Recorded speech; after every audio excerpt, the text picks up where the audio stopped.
Welcome, guys, to the Horror Spaces. I rarely cover new horror movies, and that's something I need to change about this channel, so better late than ever. It's the beginning of July now, half the year has passed, and lots of new horror movies have been released. So today, I just want to rank the top three best movies of 2026 so far. I don't think I have any crazy entries here, as the top three best films of the first half of the year are really obvious. I do think that the order in which I have arranged them could be interesting, so let's get to it. Starting for the list with number three is Obsession by Curry Barker.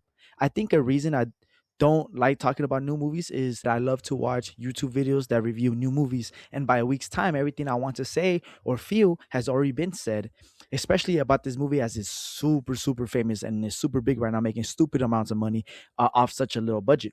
But regardless, I'll throw my 2 cents into the ocean of opinions. I love how uncomfortable this movie makes me feel and how much tension, eeriness, and stress is pulled out of such a simple premise, only taking place in a couple locations and Woolley being focused on characters to extract horror is such a great feat by the writer and director of this film. What I love more about anything that this film has done is the fairy tale esque feeling of it all.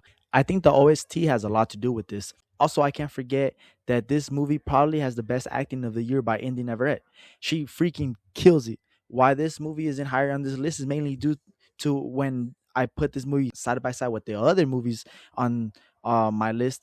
The scale is just too small in comparison. Not to say that that's what I look for in movies, but the other two also have great acting, great characters, great soundtrack, but the scale just feels much bigger.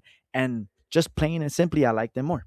Number two is Hokum by Damon McCarthy. I have seen all three of Damon McCarthy's movies, Caveat to Oddity and now Hokum. I find it to be for sure the scariest movie I've seen in a long time. There were more than a couple scenes that had me watch the movie with my eyes like this. Even the jump scares in this movie was well crafted and well executed. This being his third movie, it cemented that McCarthy has an eye for scary visuals. I can't stop thinking of the donkey that watches him sleep.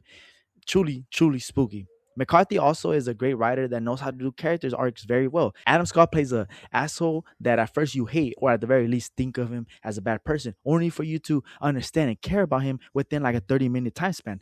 By the end, you are rooting for him, and I ended up liking him a lot as a character. Speaking of which, I enjoy how smart he is. He consistently makes great choices throughout the film and solves puzzles creatively in ways that I didn't even think of. Mind you, I was in a safe theater, clear headed, thinking about solutions to his problems when he was actually in this shitty predicament. Kudos. I heard a lot of comparisons that this movie is like Silent Hill video game, and whoever said that, you are truly, truly a genius because that's exactly what this feels like.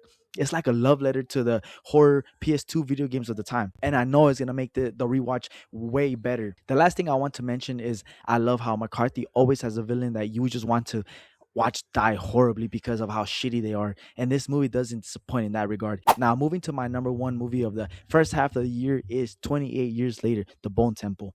I walked into this movie with really no expectations. Well, that's a lie. I was a bit worried because of how weird 28 Years Later ended, so I harbored some ill will towards this film. The only reason that I went to see this movie is because my friend convinced me to join him in the theater, and we ended up going. I took my little sister, but I tell you what, I did not go into that theater with a smile. But I did leave with a grin from ear to ear. As soon as this movie ended, I wanted to rewatch it immediately and just be in this world with all the Jimmys again. I can't fully articulate in words how I feel about this movie. Just know that I love it. The meanness that's coded from the first scene to the last scene is perfect. I love how vicious and brutal the Bone Temple is.